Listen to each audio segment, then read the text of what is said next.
La Edad Media no fue solo un mundo estático, donde señores y vasallos conocían su lugar en el mundo. Fue el tiempo en que el hombre comenzó a caminar buscando ese lugar en el mundo.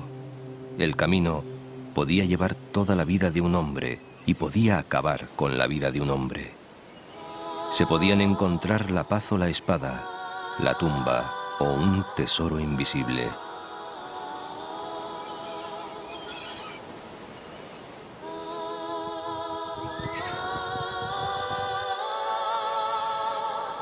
Hubo muchos caminos célebres, y cada uno con sus peregrinos, pero ninguno hacía el camino al andar, como el de Compostela. Miles de peregrinos llegaban cada día a la ciudad del apóstol desde todos los rincones de la cristiandad. El camino era mágico, sin importar mucho si Santiago el Mayor, hijo de Zebedeo y de Salomé, una de las mujeres que habían seguido a Jesús desde Galilea, llegó a peregrinar en España, o si los restos del apóstol eran auténticos. Gracias a Santiago, la cristiandad tuvo una figura que unía a todos en la lucha contra el Islam, y la antigua Hispania se convirtió en uno de los centros espirituales de Occidente.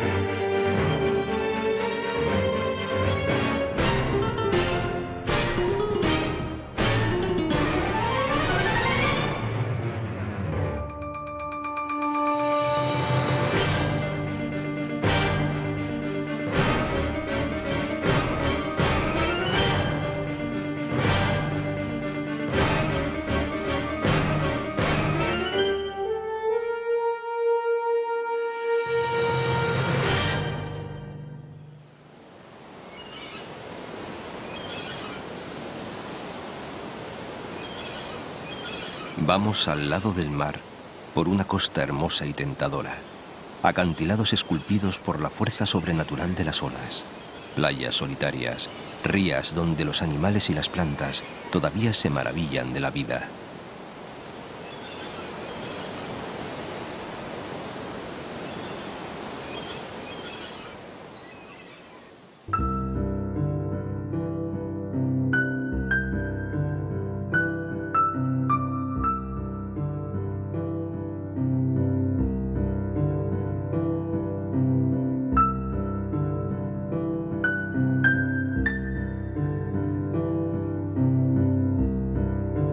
Las dunas de Liencres son las más altas de España.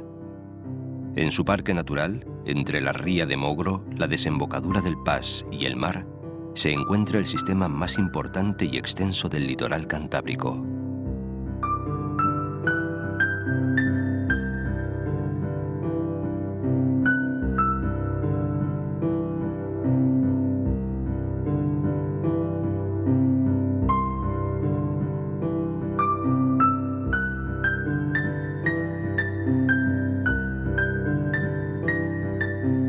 Suances es hija y madre de la literatura. Aquí halló Pereda el escenario para su novela La Puchera, y en Cortiguera Amós de Escalante el de su Ave María Estella. Pero sobre todo aquí estuvo la casa solariega de Calderón de la Barca. Los de la Barca eran nada menos que los dueños de la embarcación que pasaba a los peregrinos de un lado a otro para salvar las casi siempre peligrosas aguas del río. Algunos peregrinos fueron acogidos en su casona medieval, y la leyenda y Amós de Escalante afirman que uno de ellos fue San Francisco de Asís cuando peregrinó a Compostela. Dice Jean-Paul Sartre que Santillana es una reliquia de la vida del hombre, y añade Ortega y Gasset que es una villa hecha para que se reciten décimas sin parar. El pueblo dice que Santillana del Mar es la ciudad de las tres mentiras, pues ni es santa, ni es llana, ni está al lado del mar. Pero las verdades de Santillana son sus magníficos palacios, torres, casones, huertos y corrales nacidos al amparo del Camino de Santiago, que le valieron ser declarada en 1889 Monumento Histórico Artístico.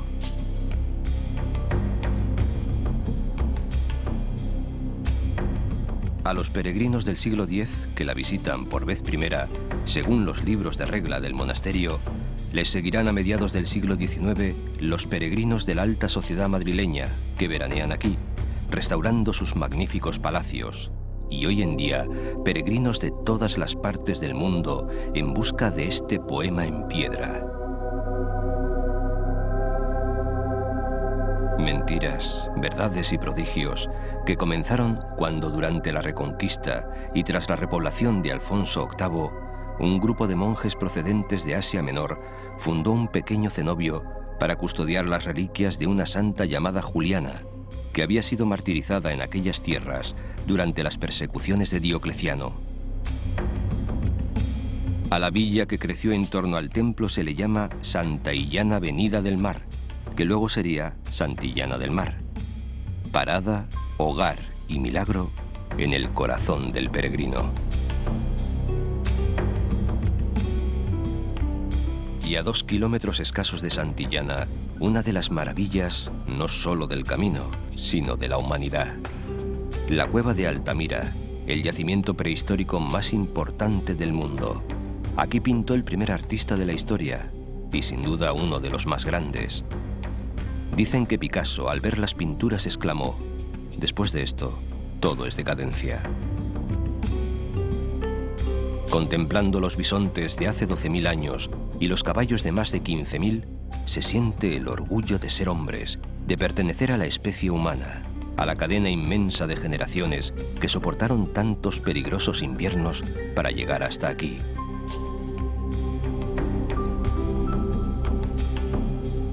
Para conocer la vida de nuestros antepasados y de la cueva, se levanta, o más bien se esconde, un espléndido museo.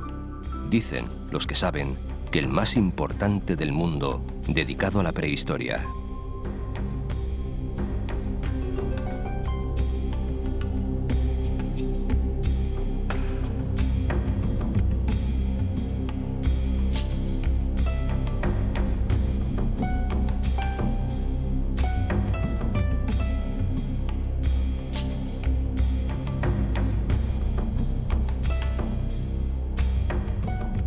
Dos siluetas blancas ponen el acento al verde, el monasterio de Santa María de Viaceli y a su lado la iglesia de San Pedro Advíncula.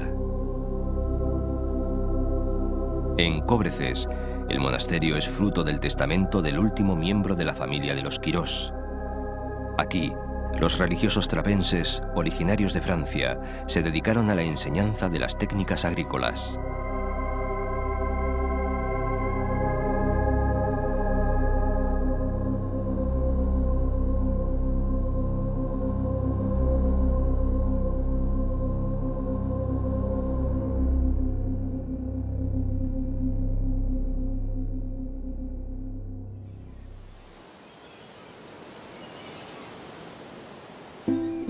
Ya espera la Comillas de los Marqueses, villa de los arzobispos, pues 5 hijos de este lugar llegaron a ser ilustres prelados.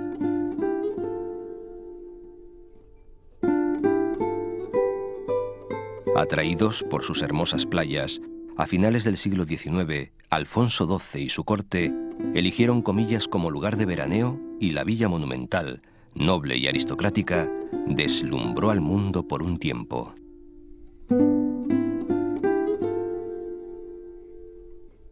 Un indiano y mecenas, Antonio López y López, nombrado marqués de Comillas por Alfonso XII, utilizó su fortuna para convertir su ciudad natal en un auténtico tesoro del modernismo, respetando y sabiendo conservar todo el encanto rural de esta tierra de tierras y labradores.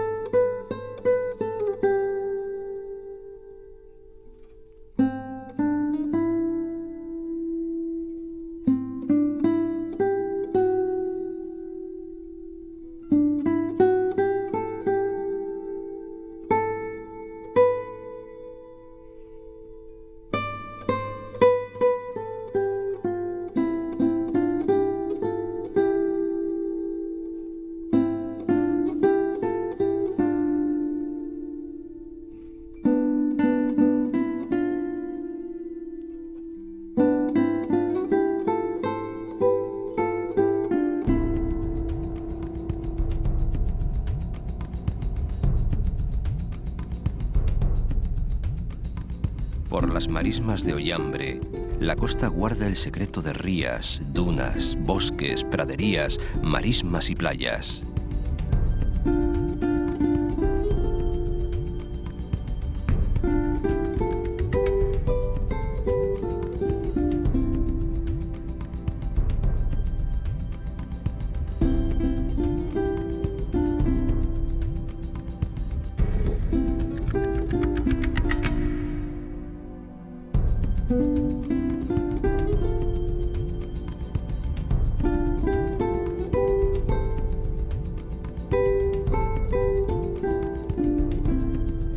Y entre tanta gloria, se dibujan las líneas del castillo, la iglesia y los restos de la muralla de San Vicente de la Barquera. Aquí llegó Carlos V, un 29 de septiembre de 1517, para permanecer 14 días en el convento franciscano de San Luis. Y aquí contempló por vez primera el futuro emperador una corrida de toros a la portuguesa. El palacio de la familia Corro y la iglesia de Nuestra Señora de los Ángeles se acomodan bajo la protección del castillo y la muralla, que fueran defensa inexpugnable para normandos y vikingos. El puente de la Maza, que llegó a contar con 32 arcos y fue considerado como uno de los más grandes del reino, permite el acceso a la Barquera y su santuario, la Virgen que dio nombre a San Vicente.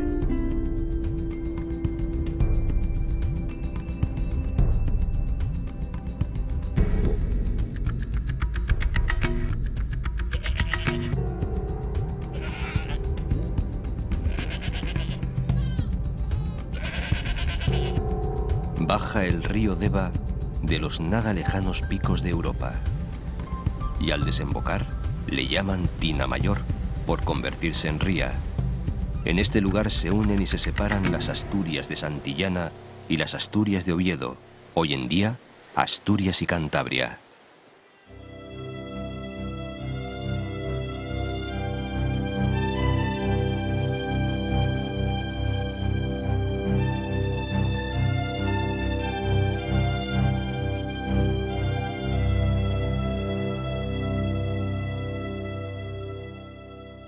Frente al mar se suceden pueblos, colinas, bosques, pequeñas ensenadas, escarpados acantilados, islas, islotes y playas de blanca arena.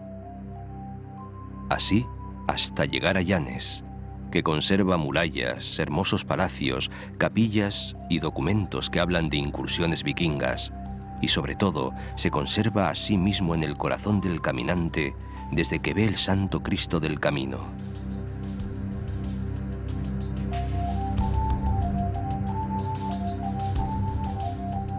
Y para recordar, creó Agustín Ibarrola en la bocana del puerto una fiesta de color que él llamó Los Cubos de la Memoria.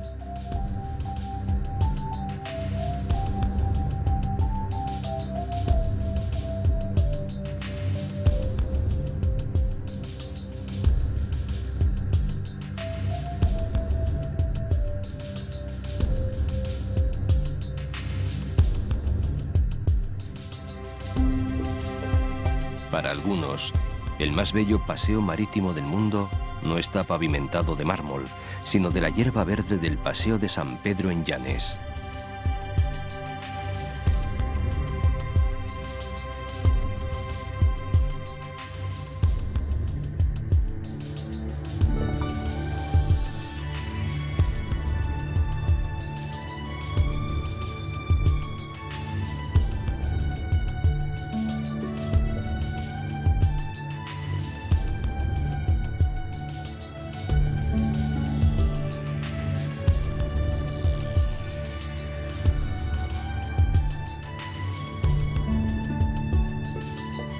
Cuando un río se hace amante del mar, nacen milagros como Ribadesella. Desde antiguo, los peregrinos llegan por la antigua calle Mayor a la plaza de la iglesia parroquial de Santa María Magdalena, edificada sobre el primitivo templo románico, en cuyos aledaños se ubicaba el Hospital de San Sebastián. Hace miles de años, un genial pintor desconocido escondió para siempre los caballos que galopaban por las suaves colinas en el corazón de la tierra, en la cercana cueva de Tito Bustillo, la más importante manifestación del arte paleolítico en Asturias. Los peregrinos de hoy no solo llegan a pie, sino muchas veces en piragua, como los que acuden a la gran romería del Sella, la fiesta donde una vez al año las aguas del río se convierten en fiesta.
Lastres es un don del mar, un regalo de las ballenas.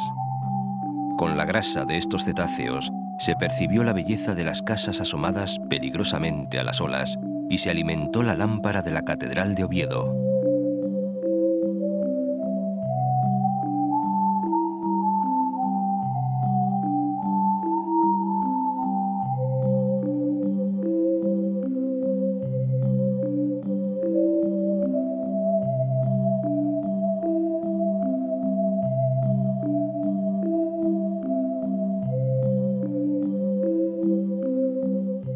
Carlos de Gante, cuando todavía no era Carlos I el rey, ni mucho menos Carlos V el emperador, vio tierra española por vez primera el viernes 18 de septiembre de 1517.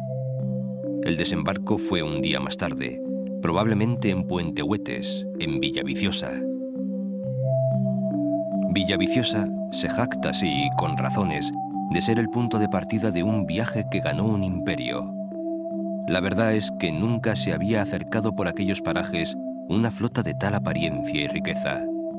Los lugareños sospecharon que los forasteros fueran piratas o invasores y sigilosamente se fueron aproximando a los que desembarcaban para buscar algún signo que les indicara si llegaban como amigos o enemigos.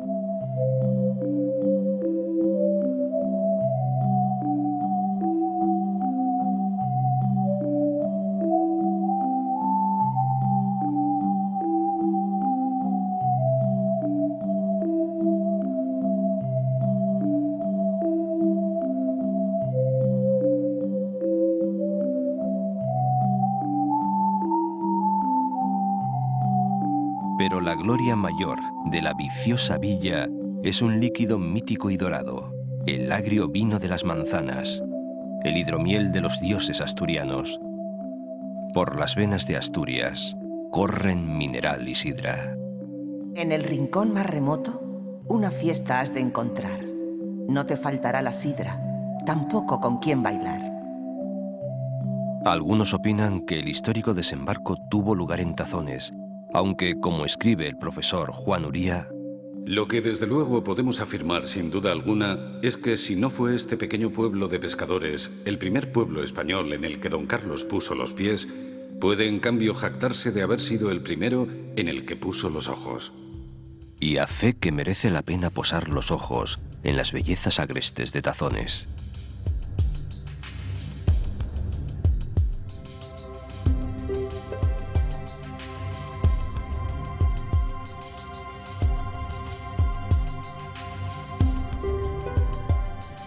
Se hace necesario un alto en el camino para mirar al cielo desde el conventín, el prerrománico monasterio de San Salvador de Valdedios.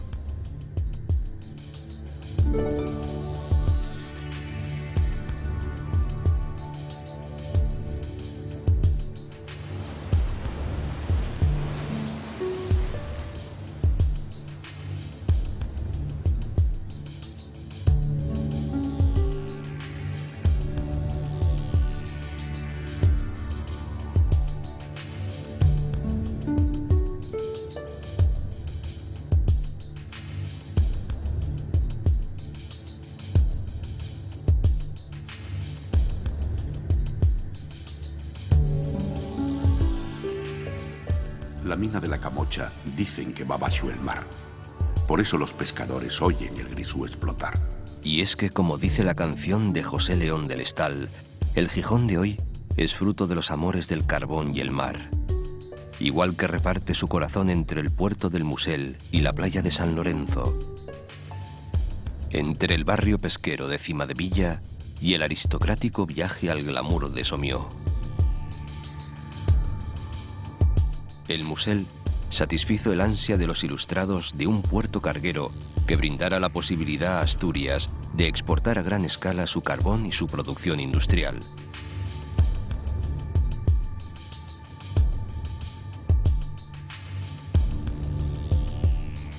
El sueño se cumplió en la patria del más grande ilustrado español, Melchor Gaspar de Jovellanos, quien intuyó el Gijón que después cantó Gerardo Diego, Villa noble y del carbón.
En el otro Gijón, el de Espumas, que va del Cerro de Santa Catalina a la playa de San Lorenzo, se bañó una reina, Isabel II, convirtiendo la ciudad en meca del descanso estival de las elegantes, en el circuito decimonónico del veraneo del norte, ese otro peregrinaje que vino tras el Camino de Santiago.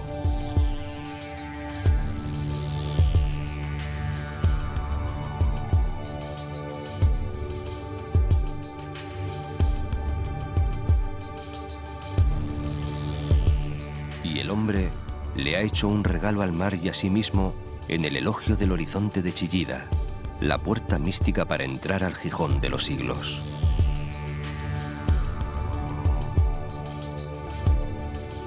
Estrabón y Plinio narraron la historia de los primeros moradores astures, y más tarde, las crónicas altomedievales narran el amor apasionado entre Munuza, gobernador musulmán y compañero de Tarik, y Dosinda, la hermana de Pelayo, ante la ira del noble godo.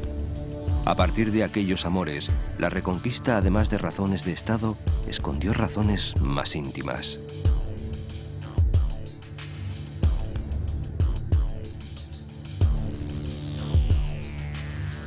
La esencia de Gijón bien podría comenzar en la Campa de Torres, desde la cual fue creciendo hasta llegar a ser hoy en día la ciudad más populosa de Asturias.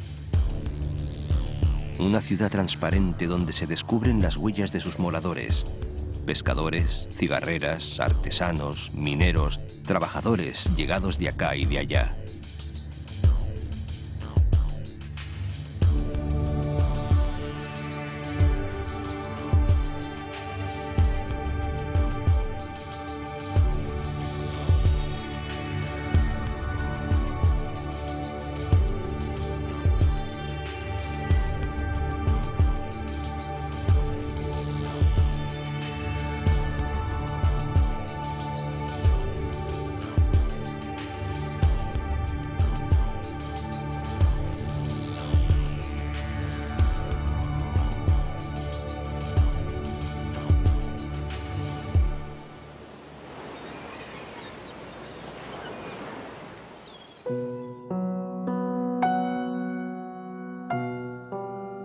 Juan Cueto, vecino de Gijón, pero ciudadano del mundo, dice que todos los caminos del país astur conducen a Oviedo, y desde Oviedo es posible acceder a los 4 costados regionales. Oviedo fue clave en el Camino del Norte, que dicen que fue el de los iniciados. Tal vez por eso ya decían los peregrinos medievales: el que va a Santiago y no al Salvador, visita al criado y deja al Señor. Para algunos era una estación más del camino, pero para muchos fue la verdadera meta, como para Fernando II de León o Alfonso XI de Castilla. La catedral esconde los secretos en piedra mejor guardados del camino y muchas sorpresas. Pero su gran tesoro es su Cámara Santa, donde con el Arca Santa, la Cruz de los Ángeles y la de la Victoria se guardan los orígenes de la monarquía asturiana, que son los orígenes de los reyes de España y de España misma.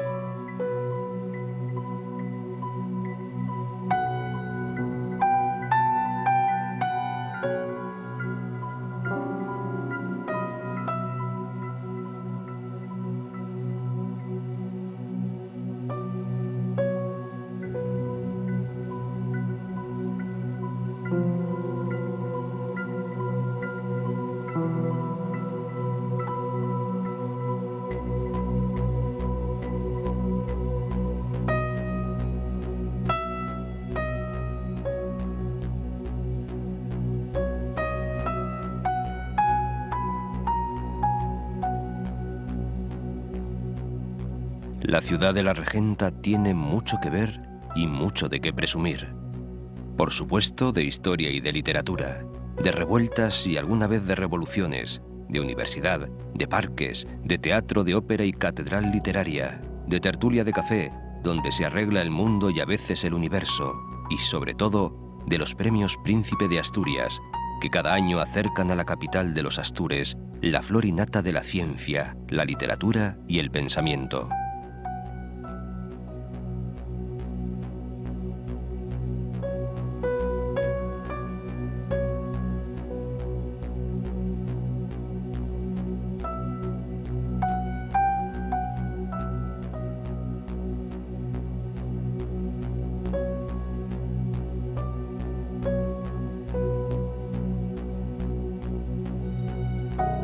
Los Carballones, llamados así en honor de un milenario árbol sagrado, talado en aras del progreso, nunca pudieron reprimir su innata socarronería y buen humor. Y así narra en verso Luis de Tapia. En Oviedo, cuando alguno por su abolengo o su prez presumía inoportuno de mal fundada altivez, la turba de gente nueva decía de tal truán: hay que llevarlo a que beba en el caño del fontán. Porque en este recuperado monumento solo se puede beber arrodillándose, mal que le pese a los soberbios.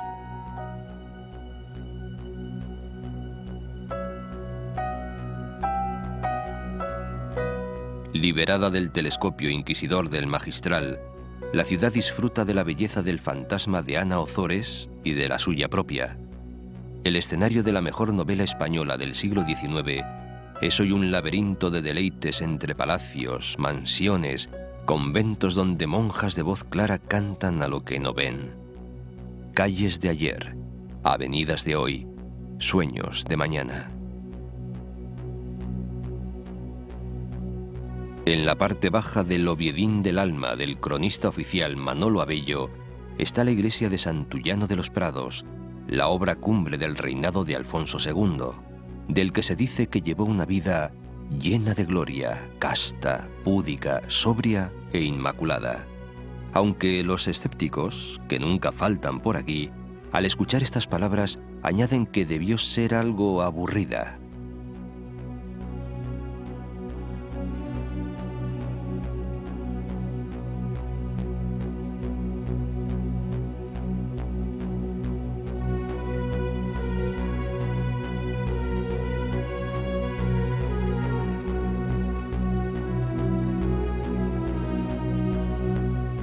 Aunque aburrirse en Oviedo es imposible, y si se llegase al hastío, los monumentos del Naranco esperan en la colina ciclista que domina la ciudad. Uno de los más bellos edificios del prerrománico asturiano, si no el que más, es el Palacio de Recreo y Caza que Ramiro I, al que las crónicas llaman vara de justicia, mandó levantar en los terrenos de la ladera sur del monte Santa María del Naranco. Cerca construyó una iglesia que es una oración de piedra, San Miguel de Lillo. Fue desde aquí donde el rey se despidió de este mundo sin dejar de mirar a Oviedo, y es que es difícil despedirse de Oviedo, y más, poder olvidarlo.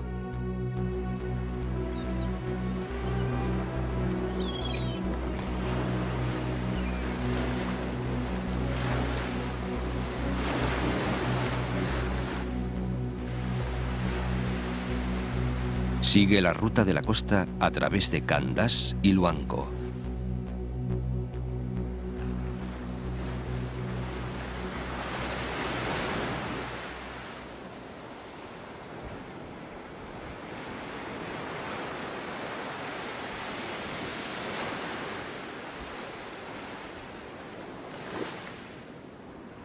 Luego el mar llega hasta la villa costera más antigua del camino, pues se fundó en el año 1100. Es la patria chica de don Armando Palacio Valdés.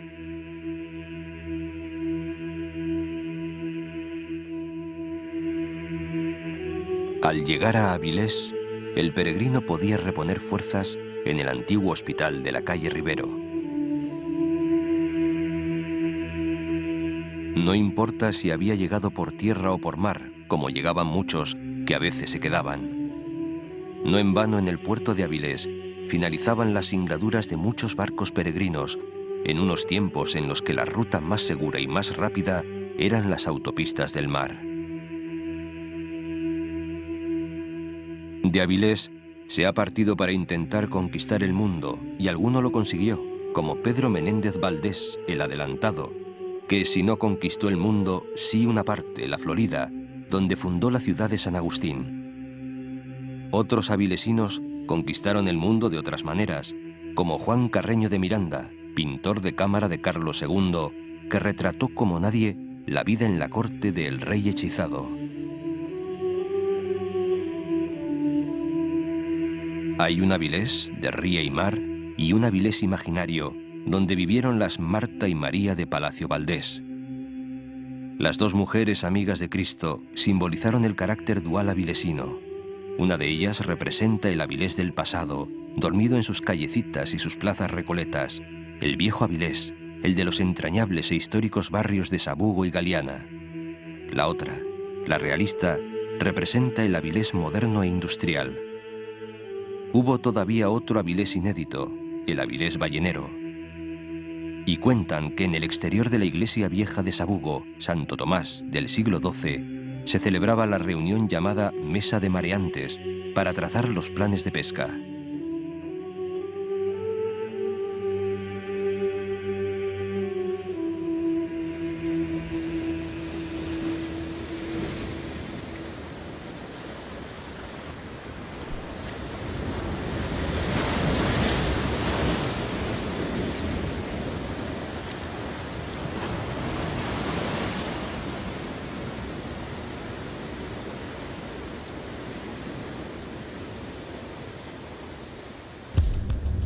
El peregrino llega ahora a las tierras del concejo de Soto del Barco, cuyo nombre le viene de la barca que a los pies del castillo de San Martín comunicaba las dos orillas del carbonero río Nalón.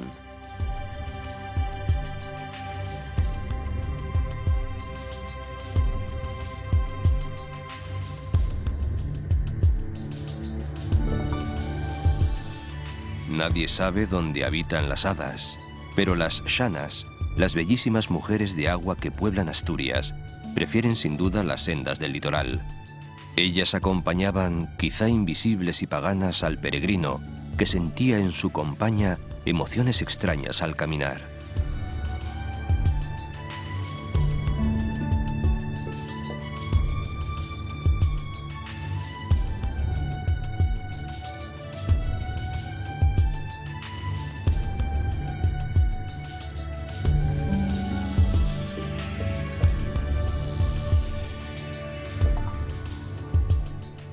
Como en un encantamiento, aparece un pueblo colgado sobre el mar.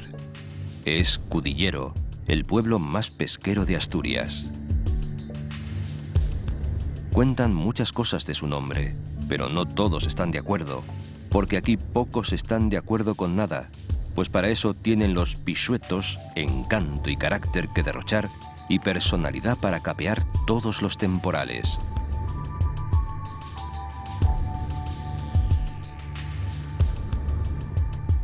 Cudillero se convirtió en un famoso centro pesquero cuando en el siglo XV solicitó el privilegio del alfolí, petición que nunca fue atendida, pero ya se sabe que el que calla otorga. Y la sal de la vida quedó derramada en las escarpaduras de este pueblo que pesca no solo peces, sino los corazones de los viajeros. Y es que las callejuelas de la villa Pisueta están encantadas. Por ellas deambula el diañu, un pequeño demonio con forma humana y curioso sentido del humor. Este diablillo tiene escondido el tesoro de los moros en algún lugar de la comarca y le gusta hacerse ver con figura de buena moza y patas de cabra. Los de Cudillero, que no le tienen miedo ni a él ni a nada, pero sí respeto, le dicen así para conjurarlo: Si sos el diaño de ti arreniego del demonio, arreniego de los costrosos del infierno.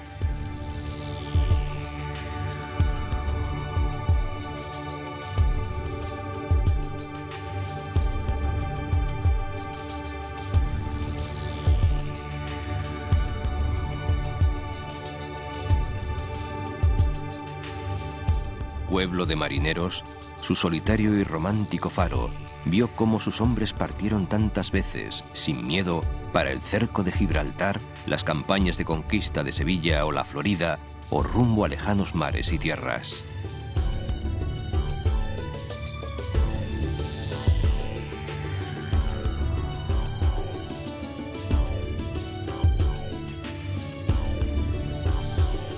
Ortega dijo que somos al mismo tiempo cada valle y la suma de todos ellos, y el peregrino acaba siendo la suma de todos sus pasos. Menos mal que en tierras de Cudillero, allá por Soto de Luiña, existe aún uno de los pocos hospitales de peregrinos que quedan en la ruta jacobea. El edificio actual es una construcción de 1713 de estilo barroco asturiano que reproduce el modelo de la casa noble rural.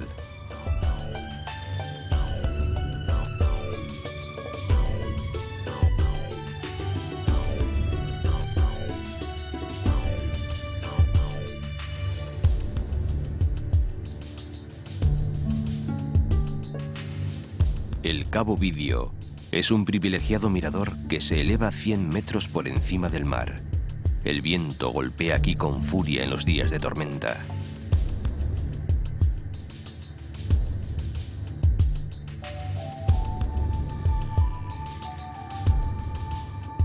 Luarca, la villa blanca de esta costa verde, tiene el cementerio más hermoso del mundo, donde mirando al mar descansa su ilustre hijo Severo Ochoa, Premio Nobel de Medicina.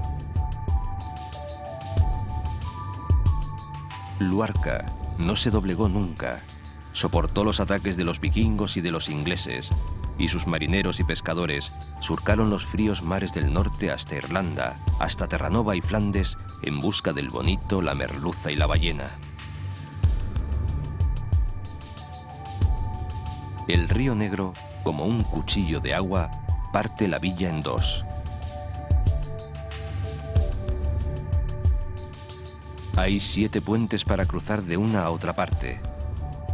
El del Beso recuerda los amores de una luarquesa con un corsario venido de muy lejos. Cuentan que el padre de la doncella no aprobó la relación y cortó las cabezas de los amantes cuando estaban unidas en un apasionado beso. El puente es el beso fundido en piedra abrazando las dos orillas.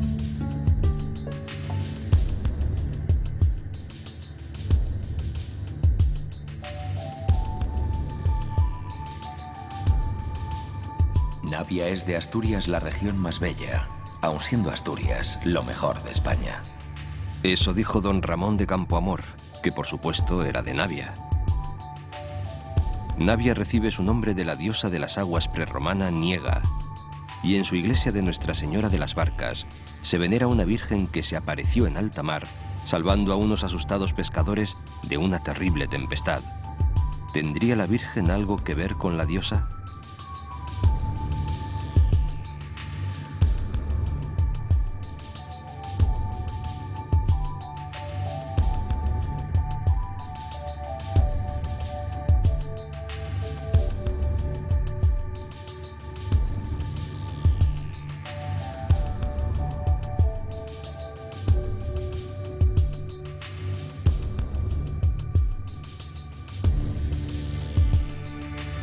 La luz es el símbolo de Tapia de Casariego.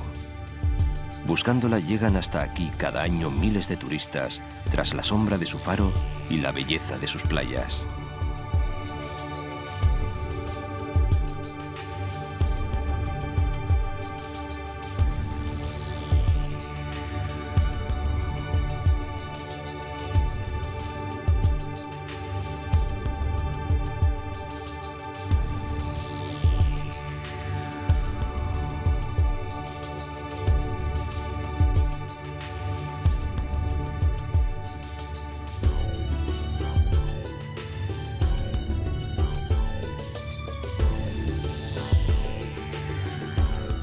Vegadeo, antiguamente conocido como Vega de Ribadeo, en la margen derecha del río Eo, es una de las fronteras invisibles entre Asturias y Galicia.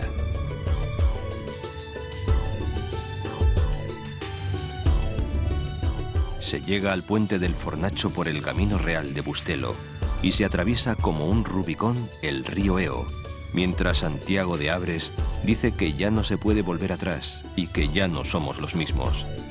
Por aquí han pasado no solo peregrinos, sino también los arrieros de Castilla y la vía férrea procedente de las minas de Apontenova.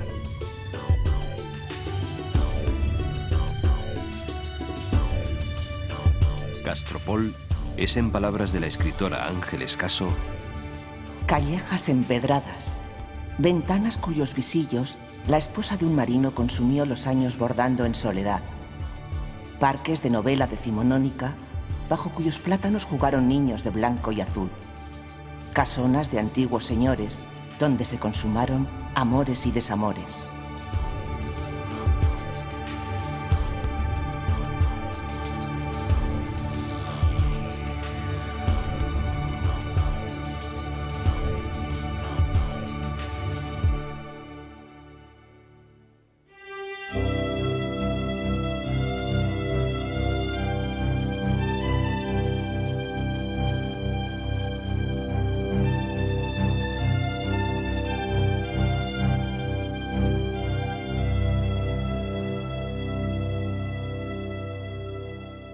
Ribadeo, la última ciudad de Galicia y la primera de Asturias.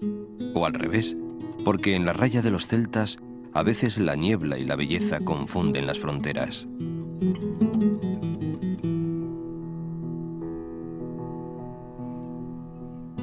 Ni siquiera el río Eo separa, sino une. Tal vez porque las lampreas, el animal mágico de estas aguas, recorren la ría y vigilan los buenos amores de gallegos y asturianos.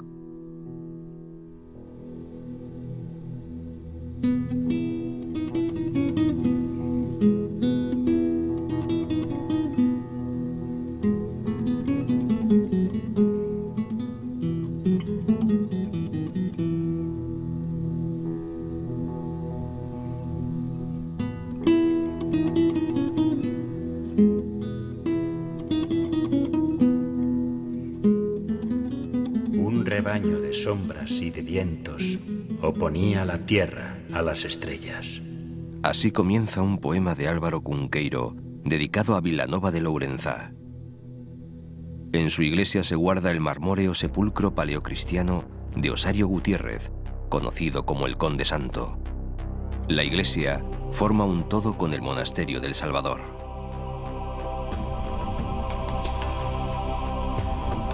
En Mondoñedo recuerdan al gran escritor Álvaro Cunqueiro, que supo mirar las torres de la catedral mientras soñaba un pomar de manzanas tardías, de aquellas que tanto le gustaron. Hoy, su travieso espíritu sigue sentado en la plaza, en el corazón de la ciudad, puede que en el mismo lugar donde fue ejecutado Pedro Pardo de Cela, último defensor de la soberanía del Reino de Galicia, frente a las pretensiones anexionistas de los reyes católicos.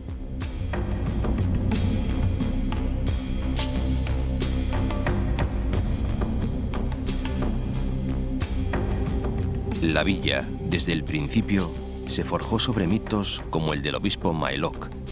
Renació muchas veces de sus cenizas, como cuando fue destruida por los árabes. Y fue capital de la provincia bretona hasta la eliminación formal del Reino de Galicia en 1833.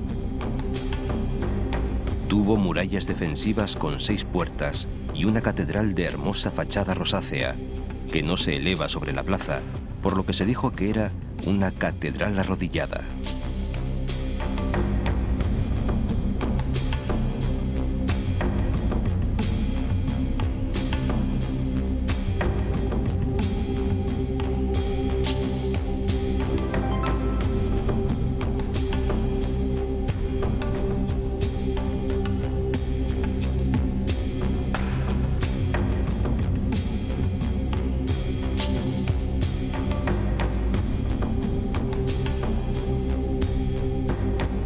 El peregrino llega a Villalba, capital de Aterrachá, oliendo en el aire la proximidad de Santiago.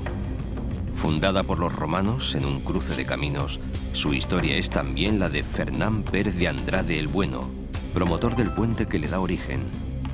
Y su castillo fue uno de los pocos que escapó a la furia popular durante las revueltas de los irmandiños. Ya antes de que existiera el Camino de Santiago, el monasterio de Sobrado dos Monses era famoso en toda Galicia. Había sido parte del señorío de los Présaras, hasta que el último de los condes, Hermenegildo, fundó en el año 950 el monasterio y en él profesó al quedar viudo de su esposa, Paterna Gundesíndez.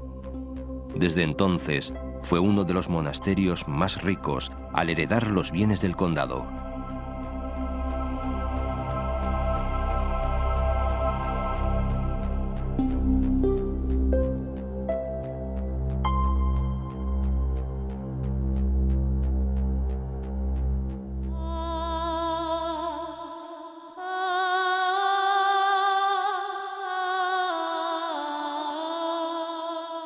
Hemos traído al monte del gozo todos los valles, todas las iglesias, los campanarios, los verdes y el cielo que nos han visto pasar y en los que el peregrino ha dejado una parte de sí mismo. A Santiago no se vienen a buscar los tesoros de oro, azabache y piedra, aunque los haya, sino los tesoros invisibles que están en el fondo de nosotros mismos.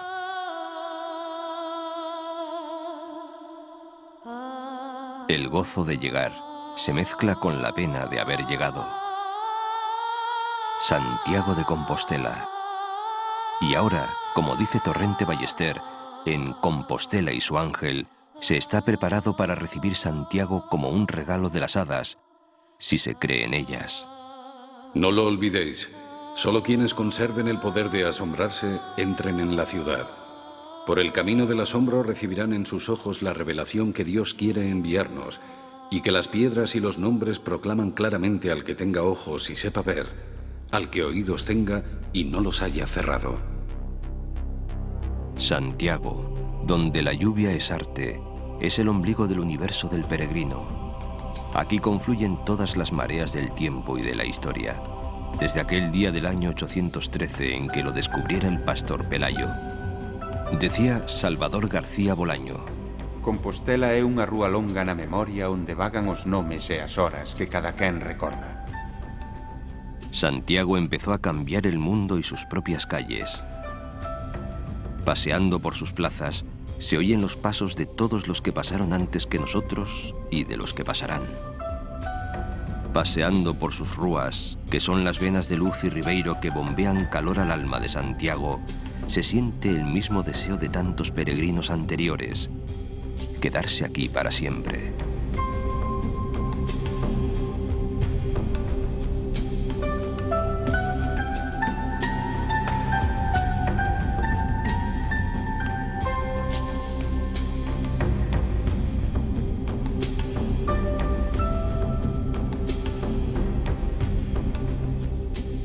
Se dijo que el camino del norte era el de los iniciados.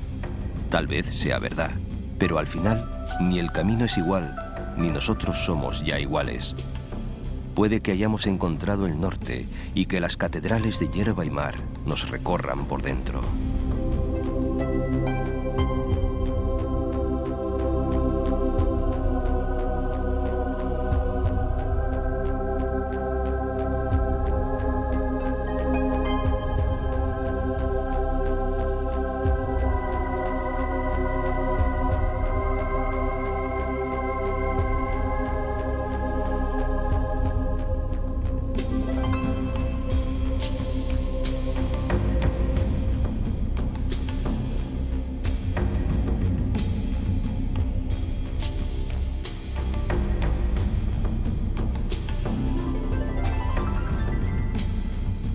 Añoraba Rosalía. Adiós. Cando volverse volvo, todo estará onde estaba. Os mesmos montes negros e as mesmas alboradas, do Sar e do Sarela mirándose nas augas. Os mesmos verdes campos, as mesmas torres pardas da Catedral Severa, ollando as lontananzas.